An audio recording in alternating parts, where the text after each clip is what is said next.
Hi అండి, welcome to my channel Chinnu's kitchen. ఈరోజు మనము పాస్తా రెసిపీని చేసుకోబోతున్నాము. ఎప్పుడు చేసుకునే విధంగానే కాకుండా ఈసారి ఇలాగా కొత్తగా ట్రై చేయండి. అందరికి కూడా చాలా బాగా నచ్చుతుంది. ముందుగా 2 కప్పుల వరకు పాస్తా తీసుకోవాలి. పాస్తాలో మనకు చాలా వెరైటీస్ ఉంటాయి.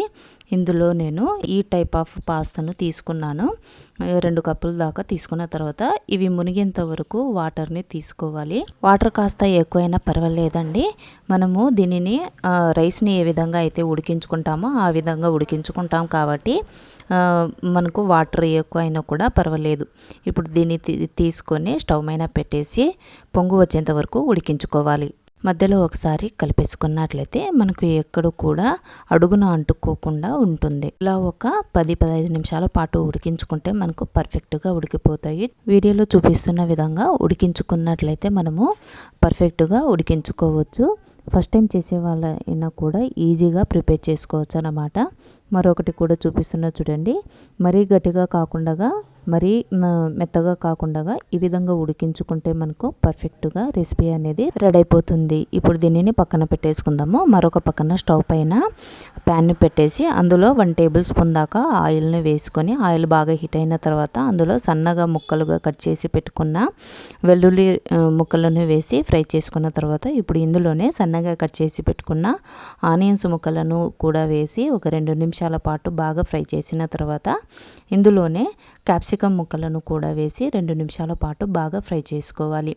ఇందులోనే టేస్ట్కి తగినంత సాల్ట్ను కూడా వేసి కలిపేసుకున్న తర్వాత ఇందులోనే మొక్కజొన్న గింజలను కూడా వేసి దీనిని కూడా ఒక 2 నిమిషాల పాటు బాగా ఫ్రై చేసుకోవాలి. వీటన్నింటిని కూడా ఆయిల్లో బాగా ఫ్రై చేసుకున్న తర్వాత ఇప్పుడు వీటిని తీసేసి పక్కన పెట్టేసుకుందాము.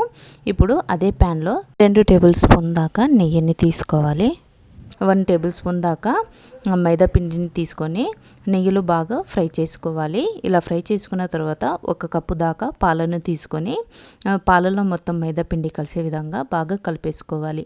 ఈ విధంగా కలిపేసుకున్న తర్వాత మరొక 1/2 కప్పు దాకా పాలను తీసుకొని ఇప్పుడు బాగా ఉడికించుకోవాలి. కలిపేసుకుంటూ ఉడికించుకోవాలి. ఇలా ఒక 2 నిమిషాల పాటు బాగా కలిపేసుకోవాలి. మంటను లో ఫ్లేమ్లోనే ఉంచాలండి. ఇప్పుడు పాలు బాగా మరుగుతున్నాయి కదా, ఇందులోనే 1 table spoon chilli flakes, 1/2 table spoon దాకా ఆరిగానో, అదేవిధంగా 1/2 టేబుల్ స్పూన్ దాకా మిరియాల పౌడర్ని వేసేసి బాగా కలిపేసుకోవాలి.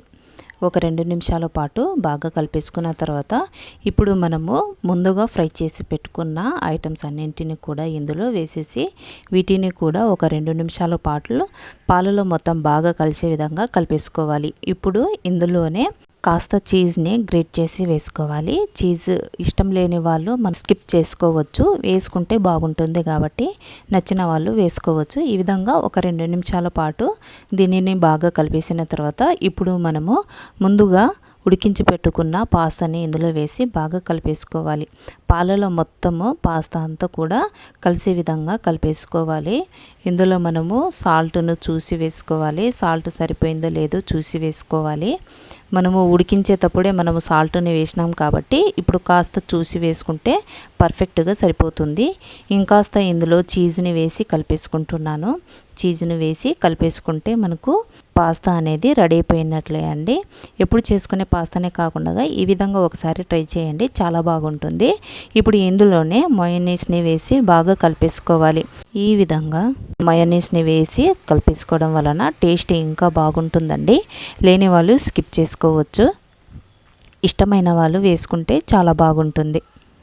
అంతేనండి, మనకు వైట్ సాస్ పాస్తా అనేది రెడీ అయిపోయింది. ఇప్పుడు స్టవ్ని ఆఫ్ చేసేసి ఒక సర్వింగ్ ప్లేట్లో సర్వ్ చేసుకుందాం. వేడి వేడిగా సాయంత్రం టైంలో కానీ పిల్లలకి ఈ విధంగా చేసి పెట్టండి, చాలా బాగా నచ్చుతుంది. పిల్లలకనే కాదు అందరూ కూడా ఇంట్లో అందరూ ఇష్టపడి తింటారు. బయటికెళ్ళి తినే బదులు ఇంట్లోనే ఈ విధంగా ఈజీగా చేసుకుంటే ఇంట్లో అందరూ కూడా హ్యాపీగా తినేయొచ్చు. ఈ రెసిపీ కినా మీకు నచ్చినట్లయితే తప్పకుండా మీరు ఇంట్లో ట్రై చేసి మీకు ఏ విధంగా వచ్చిందో మాకు కమెంట్ రూపంలో కమెంట్ చేయండి.